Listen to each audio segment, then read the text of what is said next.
Assalamualaikum warahmatullahi wabarakatuh. Salam sehat, salam semangat. Welcome back on my channel GER Chemistry. Masih bersama dengan saya Gregorius Andika Rustiadi. Anak-anakku, di video pembelajaran kali ini kita akan membahas materi bilangan oksidasi atau yang sering kita singkat dengan istilah bilok. Simak video ini hingga akhir, lalu kerjakan tugas atau latihan soalnya di penghujung akhir video nanti. Baik, kita mulai dari definisi bilangan oksidasi atau yang sering disebut dengan istilah disingkat dengan kata biloks. Apa itu biloks? Biloks atau bilangan oksidasi adalah bilangan yang menunjukkan muatan suatu atom atau suatu unsur dalam suatu molekul, ion, atau senyawa yang ditentukan oleh perbedaan harga elektronegativitasnya. Jadi sekali lagi, bilok itu adalah bilangan ya. Bilangan atau angka, di mana bilangan atau angka itu menunjukkan muatan suatu atom atau suatu unsur. Baik atom atau unsur itu dalam keadaan molekul, dalam keadaan ion, atau dalam keadaan senyawa. Nah, bilok itu sendiri bisa bernilai positif, bisa bernilai negatif, atau bahkan bisa bernilai 0. Lalu bagaimana cara menentukan bilok suatu atom atau suatu unsur? Untuk menentukan bilok suatu atom atau suatu unsur, kalian harus memahami 7 aturan main biloks. Mari kita bahas satu persatu. Aturan main bilok yang pertama. Jika kalian bertemu dengan unsur bebas, maka biloknya pasti sama dengan 0.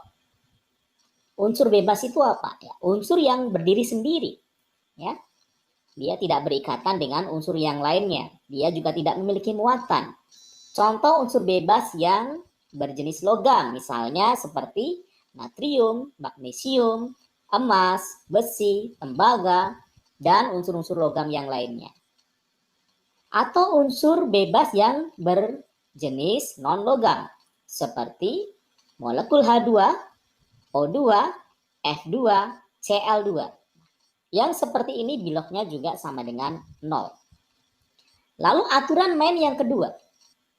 Jika kalian bertemu dengan suatu senyawa, maka biloknya dari unsur-unsur yang menyusun senyawa itu jika dijumlah ketemunya harus sama dengan 0.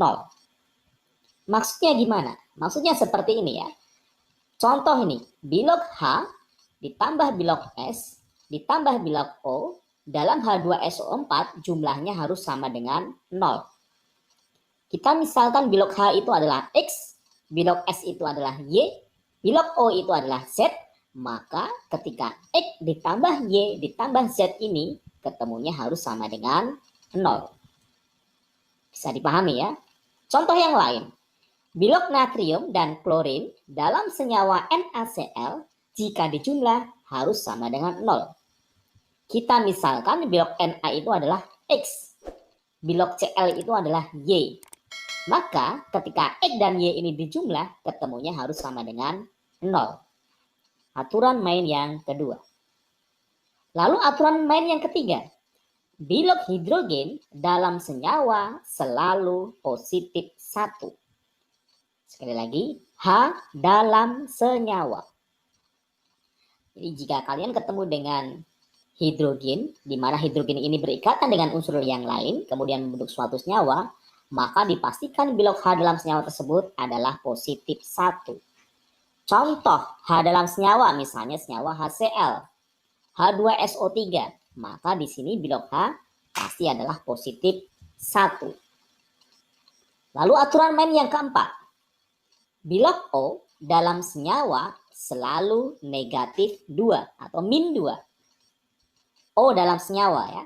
Jika O berikatan dengan unsur yang lain, kemudian membentuk suatu senyawa, maka dipastikan bilok O tersebut adalah min 2.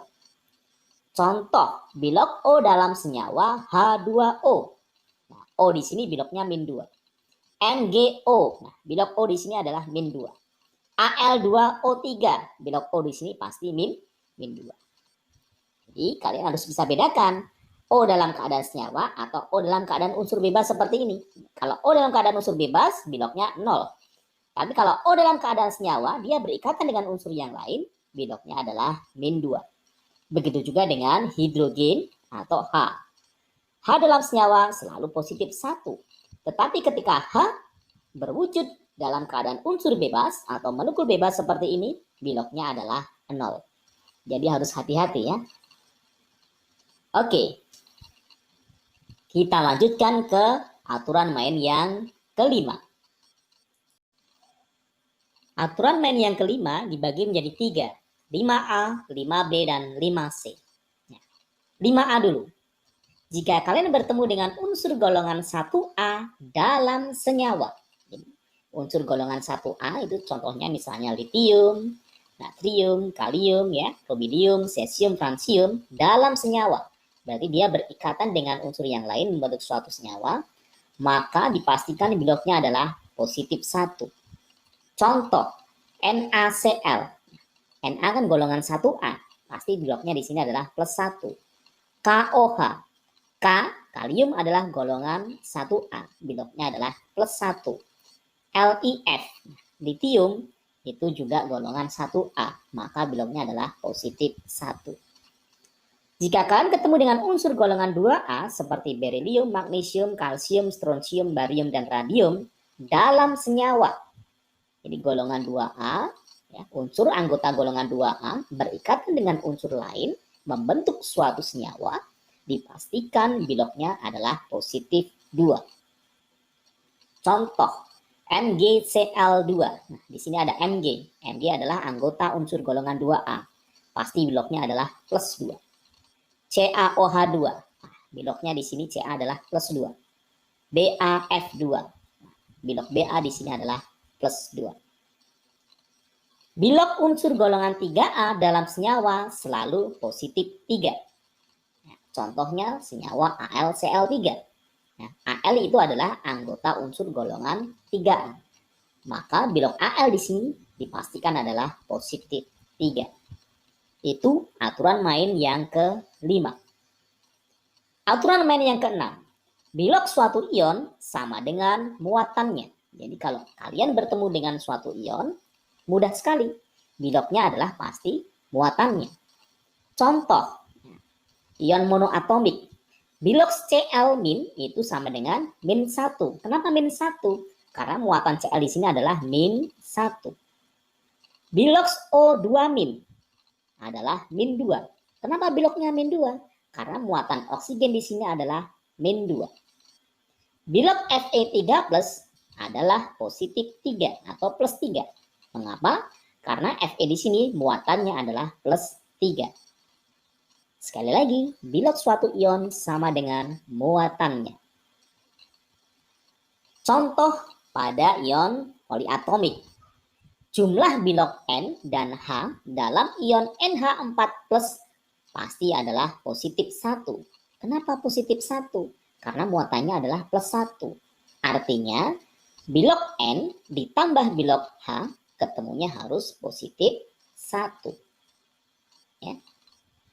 Kita misalkan bilok N adalah X, bilok H adalah Y, maka ketika X ditambah Y, itu jika dijumlah ketemunya harus sama dengan positif 1. Kenapa positif 1? Karena muatannya positif 1. Contoh yang lain. Jumlah bilok S dan O dalam ion SO42- harus ketemunya sama dengan -2. Kenapa harus -2? Karena memang muatannya -2. Jika kita misalkan bilok S adalah X, bilok O adalah Y, maka ketika X dan Y itu kita jumlahkan, ketemunya harus sama dengan -2. Ya, hati-hati ya, bukan sama dengan 0. Kalau sama dengan 0 tadi kan senyawa. Kalau ini kan ion, harus sama dengan muatan. Oke, perlahan-lahan bisa dipahami ya. Kita lanjutkan ke aturan yang ke-7. Nah, aturan ke-7 adalah aturan yang khusus membahas tentang pengecualian. Nah, bilok H dalam senyawa hidrida adalah -1, bukan +1 ya. Contoh senyawa hidrida adalah NaH, MgH2. Nah, bilok H di sini adalah -1. Bilok O dalam senyawa peroksida adalah min 1, bukan min 2. Hati-hati. Nah, ini karena pengecualian. Contoh senyawa peroksida, H2O2, Na2O2.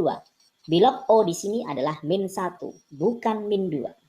Nah, karena ini aturan yang bahas tentang pengecualian. Bilok O dalam senyawa OF2 ya, itu sama dengan positif 2. Beda lagi ini ya. Jadi O itu bisa min 2, bisa min 1, bisa plus 2. Nah, cuman ini pengecualian.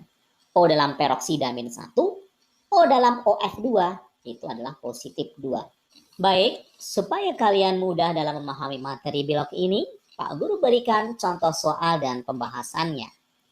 Contoh soalnya seperti ini. Tentukan bilok dari unsur yang diberi garis bawah. A. Ag, B. Br2, C. H3PO4, D. KMNO4, E. Cu2+, F. C2O4 2-. Jadi kalian diminta untuk menentukan bilok yang diberi garis bawah. Ag, Br, P, Mn, Cu, dan C. Mari kita bahas satu persatu. A. Bilok Ag sama dengan 0. Nah, jawabannya 0 ya. Kenapa 0? Berlaku aturan main yang pertama tadi. Karena Ag ini adalah unsur bebas. Mudah sekali kan? BR2. Berapa bilok BR di sini? 0 juga. Mengapa 0? Karena ini juga tergolong unsur atau molekul bebas. Lalu yang C. Berapa bilok P di sini? Mari kita bahas. H3PO4. Bukankah H3PO4 ini adalah suatu senyawa? Iya. Karena H3PO4 ini adalah suatu senyawa, maka ketika dijumlah bilok H, bilok P, dan bilok O, ketemunya harus sama dengan 0. Masih ingat kan aturan mainnya? Oke, kita melangkah selanjutnya. Bilok H dalam senyawa, aturan mainnya bagaimana? Iya, bilok H dalam senyawa, aturan mainnya adalah selalu positif 1. Bilok O dalam senyawa selalu negatif 2 atau min 2. Nah, berapa angka indeks H di sini? 3. Maka biloknya kita kalikan. Plus 1 kali 3 sama dengan plus 3. Paham ya? Bilok O min 2. Angka indeks O berapa di sini? 4. Maka kita kalikan. Min 2 kali 4 sama dengan min 8. Lalu kita berpikir. Plus 3 ditambah berapa? Ditambah min 8 supaya ketemunya harus sama dengan 0. Berarti ketemulah bilok P adalah plus 5. Oke? Bisa dimengerti? Kita lanjutkan. D. KNNO4. Ini juga suatu senyawa.